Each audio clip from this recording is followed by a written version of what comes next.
Hello and welcome to a fresh new episode of Science Monitor, our weekly update on all that is happening in the field of science and technology in and around the country.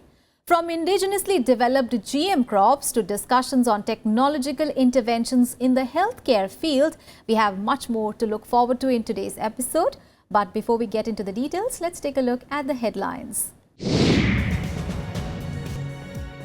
Fifth VIRAC Innovators meet in Delhi, deliberates on diverse issues. Scientists claim 100% safety on indigenously developed GM mustard and cotton. National Bioscience Awards for Career Development and National Women Bioscientist Awards declared.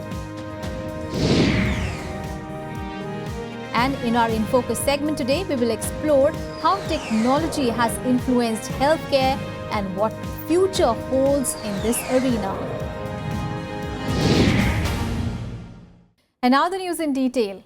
With the aim of promoting innovative research, the 5th VIRAC Innovators Meet was organized in New Delhi recently. The two-day event themed Biotechnology Innovation Ecosystem Strategizing for the Next Leap saw large-scale participation of researchers, innovators and investors across the nation. The participants deliberated on various issues. Let us see the report to know more about the event.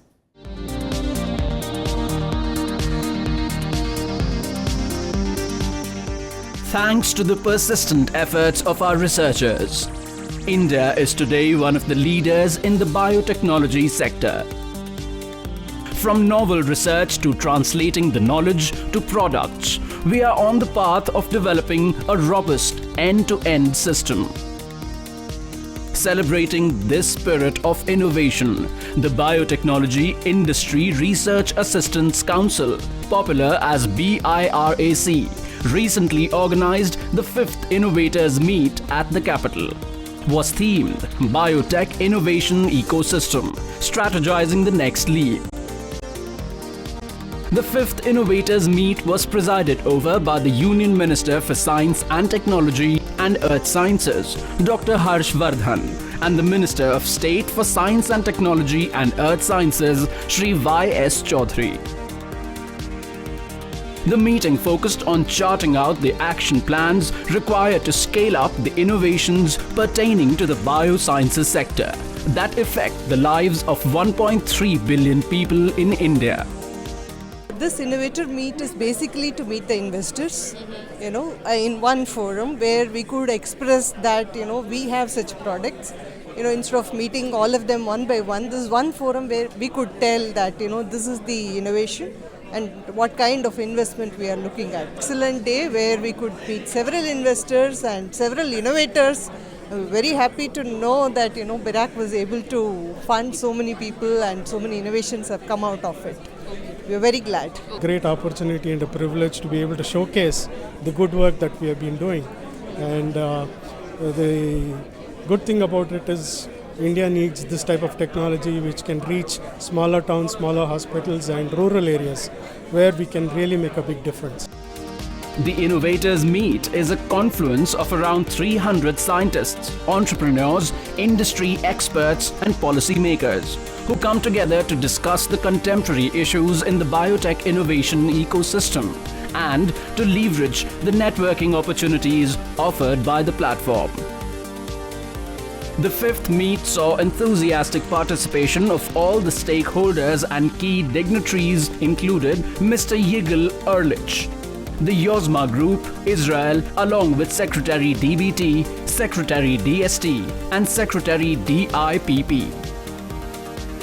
VIRAC aims to foster innovation and entrepreneurship through affordable innovation in key social sectors, promoting technology's innovation in the country.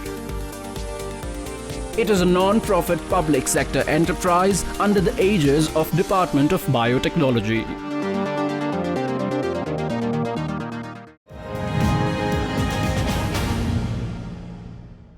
A team from Delhi University under the guidance of Professor Deepak Pental has developed genetically modified mustard and cotton. Now, genetically modified crops generally claim to have higher productivity and high resistance against diseases. But at the same time, they are also tagged unsafe by some scientists. However, the team at Delhi University claims that the newly developed indigenous crops are safe for humans and environment. Let us see the report to know more about these crops.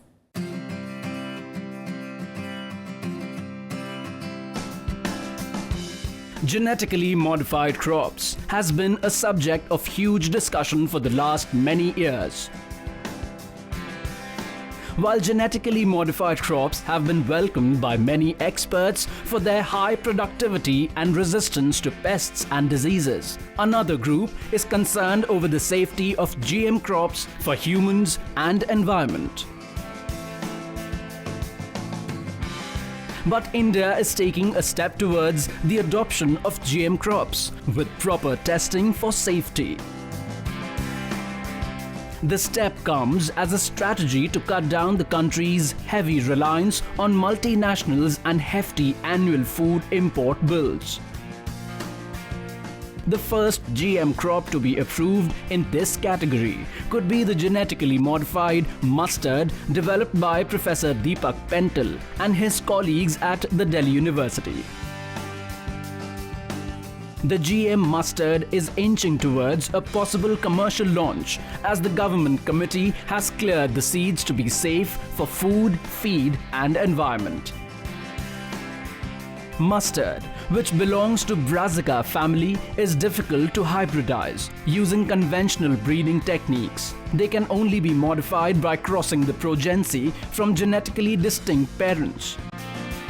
We were desperate in a way to develop this technology based on our major observation that East European into Indian will give us 20 to 30% increase in yield. So we thought we will use that technology because it was not patented in India. But in the process we modified it, we improved upon it. We have our own patents on the improvements and modifications that we have made. But the net result is that we have a very robust method of making as much hybrid seed as we want to. This is done by crossing the pollens and eggs of two different plants. The technique makes use of insertion of bacterial genes called Barnase and Barstar in the plants. The Barnase gene inhibits the production of pollens and give rise to female flowers, while Barstar genes inserted in plants results in pollen-producing flowers. When these two plants are crossed, the progeny with desirable traits are formed, while when Barnase-Barstar genes come together, they form a complex structure and normal reproduction is restored. The female plants also contains the Bar gene from the bacterium Streptomyces hygroscopius that confers tolerance to herbicides. What is more, the next in line is the GM cotton developed by the same team. The high-yielding cotton variety is similar to Monsanto's BT cotton but is more resistant to pests. BT जो पहले India में grow हो रहा है उसमें हम ये देख रहे थे कि बीटी प्रोटीन को कैसे बढ़ाया जाए ताकि इंसेक्ट रेजिस्टेंस डेवलप ही ना कर पाए, एक और बड़ी दीवार इंसेक्ट के सामने खड़ी की जाए। तो उसमें हमें मेरे कुछ कोलीग हैं, उन्होंने बड़ी मेहनत की है, तो उनको कुछ सफलता मिली, हमने एक पेपर भी पब्लिश किया। In this way, development of indigenous GM crops may go a long way in ensuring food security and boosting economy.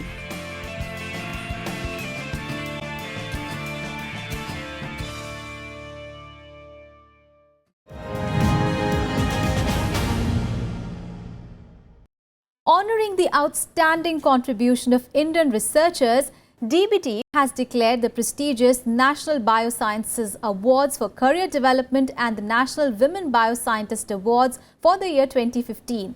Now, under this, 10 young researchers and 3 women scientists are to be honored for their outstanding scientific contributions. So don't miss the upcoming report to know who bagged these awards.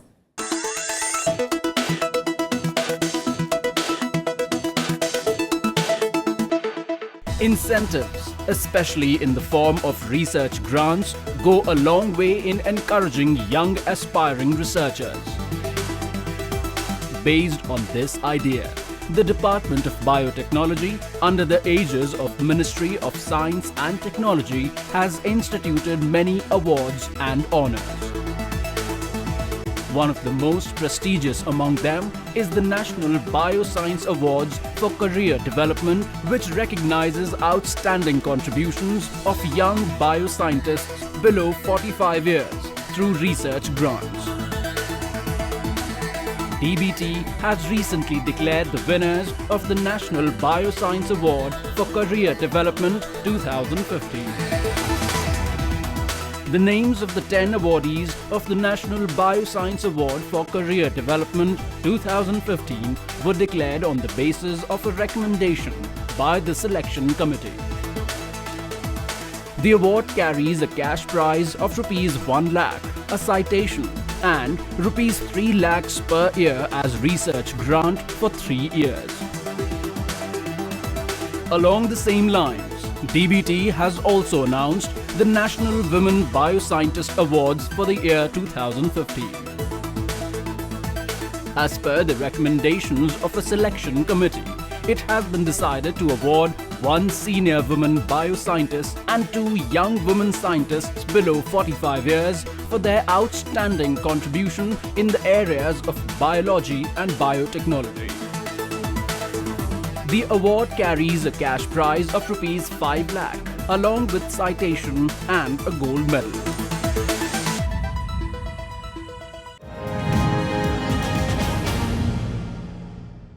And now it is time to take a very short break. We'll be back with more science news. Keep watching Science Monitor.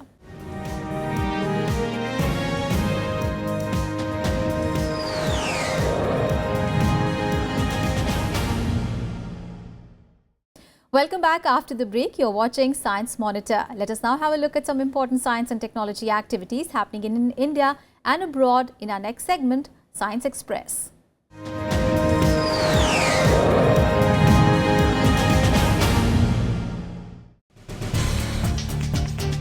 The Paris Agreement on climate change is likely to enter force this year as 31 more countries joined the agreement this Wednesday. The countries ratified the Paris Agreement at a special event hosted by the United Nations Secretary General Ban Ki-moon in New York. With this, the number of the countries joining the Paris Agreement is now 60, 5 more than the threshold of 55 nations required for bringing the agreement into force. But since the 60 countries that joined the agreement so far account for only nearly 47.62% of the global emission, the global deal needs to cover remaining 7.5% before it enters into force. In a rare celestial observation, NASA has captured black holes in action. The fascinating image spots a supermassive black hole swallowing star as the star vanishes with a glowing stream of material. The process, called stellar tidal disruption, has been captured for the first time ever by NASA's Wide Field Infrared Survey Explorer, which provided deep insights in the tidal disruption flares. Costa Rica's Turrialba volcano erupted in the early hours of 19 September. The volcanic activity that lasted for 15 minutes has churned out massive amounts of smoke, dust and rocks.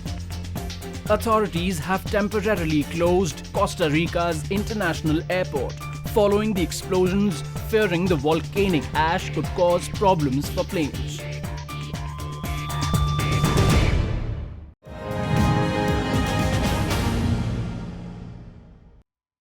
During the last 70 years of independence, India has made tremendous progress in many sectors. But challenges still remain. Now, one such area which needs more focus is the healthcare sector. Despite all the technological advancements, health remains a serious concern for major parts of the country, especially rural areas. Infections like dengue and malaria are still rampant, claiming lives. Now, this scenario calls for technological interventions at grassroots levels. So what are the challenges in the healthcare sector and how do we address them?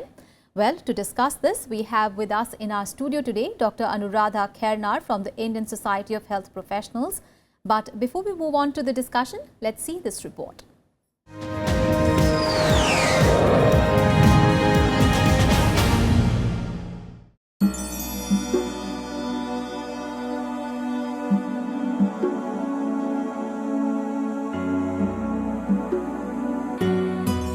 70 years ago, when India gained independence, the average life expectancy of an Indian citizen was just 32 years. Thanks to the rapid developments in the healthcare sector. Now, the same has increased to 65 years. From eradication of smallpox and polio to telemedicine, India has come a long way in the healthcare sector since independence. One of the major developments in healthcare sector is the generic drug industry, which has resulted in the production of many accessible and affordable generic drugs. We have today in place a solid healthcare infrastructure with primary health centers, and due to this, many severe forms of malnutrition such as kwashiorkor, beriberi and pellagra, which were endemic during the 50s, have seen a drastic decline. But despite the many advancements made, healthcare is still not a completely problem-free sector. Ever-growing population, inadequate facilities, emergence of drug-resistant microbes, ever-increasing communicable diseases, and lack of medical awareness gives rise to challenges not only in remote areas but also in the urban sectors. While India will have to focus on curbing infectious diseases like TB, dengue, and malaria, focus is also needed in the area of child malnutrition, reproductive health, and growing menace of substance abuse in the form of alcohol and tobacco. With a large population still dwelling in remote and inaccessible areas, providing healthcare becomes a challenge. The problem escalates when such remote areas are hit by natural calamities like flood. The question is how to effectively utilize available IT tools to provide end-to-end and hassle-free healthcare solutions. A major development in this area could be the mobile health. Today, there are several healthcare applications available to Indian users, and the country is continuously striving towards leveraging the mobile phone networks to provide basic healthcare services. Similarly, doctor on-call services, telemedicine and teleradiology services in rural areas and during critical care and emergency situations need to be promoted. Offering an innovative new solution to the challenge of making healthcare accessible to all, India is also testing drones that can carry medicines. This idea, which involves the development of a collaborative system of cheap smartphones and drones to provide healthcare services to the public, can go a long way in providing timely healthcare.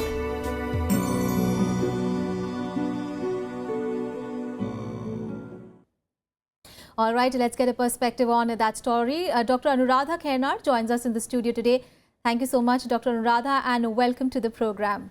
Dr. Anuradha, first question, what are the challenges that exist today in the healthcare sector, especially when we talk of public healthcare in rural areas? So when we talk about Indian healthcare system, we must first talk about the rural and urban divide. 70% of the rural population, 70% of the population in India still lives in rural areas, yes, but their problems and their requirements are different compared to the urban population. Let us talk about the awareness. In rural areas, the awareness about diseases, common illnesses like dengue, chikungunya, malaria, tuberculosis, and even awareness about health and hygiene and various government programs is still a challenge. True. We talk about then affordability and accessibility. In rural areas, still the people have to travel 20 to 30 kilometers to access even emergency medical services. 70% of the healthcare expenditure currently in India comes from out of pocket. One major illness in a rural population in the borderline family can push them into a below poverty line if one family member falls illness. And then we talk about accountability. Accountability of healthcare delivery system in the rural areas is still a challenge, even with all the infrastructure being provided by the government. Absolutely, absolutely. These are huge challenges that you're talking about, ma'am. But what are the technological interventions that we can do to address these issues? The technology can be leveraged to a great extent to deliver efficient healthcare delivery systems. So firstly, let us talk about the telemedicine initiatives which is being launched by the government. We can think about a hub and spoke model where a secondary care system can be set up at a block level, and then different primary care services can be attached to it digitally, and various healthcare specialist services can be provided through this telemedicine programs. And there are a lot of low cost diagnostic procedures, low cost medicine delivery systems. And then we talk about the awareness. You know, currently we have the connectivity is quite good. So we can develop mobile apps which talks about, you know, health and hygiene measures, sanitation, women's health, child health. All these programs can be put in a mobile app which can be delivered to rural population, which will improve the awareness in terms then their accessibility to the services, and also the health outcomes can be improved. Absolutely. And what are the present efforts in this direction? What is the effort that government is putting in so far? So there are fantastic government schemes available, but they are being implemented at a different efficiency levels in different states. Yes. So let us talk about 108 service, which is a very, very good system. Some states are doing really, really well in this area, and some states, you know, we still see that accessibility to an emergency medical service is still a problem. Then we talk about Jan Aushadhi systems, which is a very, very good system. A generic medicine, a low cost medicine and a good quality medicine can be made available to rural population. Yes. And there are a lot of telemedicine programs are being launched by the government. And there is one such system I would like to talk about is the Rashtriya Swasth Bima Yojana, which is a very really good system at a coverage of 750 rupees per annum. Below poverty line family can access medical services worth around 30,000 rupees. It is completely cashless. They just go with a smart card and then access services both from private as well as the government hospitals. It is the choice of the patient where he wants to access service. So there are a lot of different innovative services, innovative programs are being launched, but they must be delivered efficiently across the country. Yes, you've talked of interesting, innovative solutions there, but do you think this is an area that really needs more research? Yes, definitely.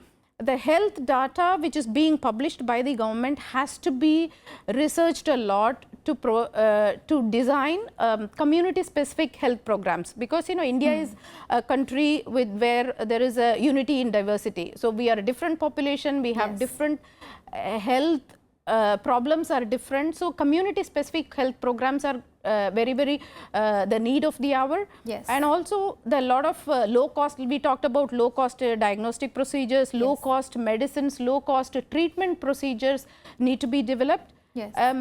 So we must focus on preventive care rather than curative, because we are a young population and we need to be healthy to prevent major illnesses. Absolutely. And it is very important that apart from the other laurels basically that we are achieving in science and technology, all countries must critically examine themselves and put in place systems to manage healthcare properly. Thank you so much, Dr. Anuradha, for joining us in this discussion. Thank you so much. Well, that is all for this episode of Science Monitor. Do tell us how do you like our program. Well, you can send your feedback and suggestions. Our email ID is news@vigyanprasar.gov.in. You can also write into us at Vigyan Prasar, C24, Qutub Institutional Area, New Delhi 110016. And we'll be back with fresh news stories on science and technology again next week. Till then, keep watching Rajya Sabha TV. Thanks for watching.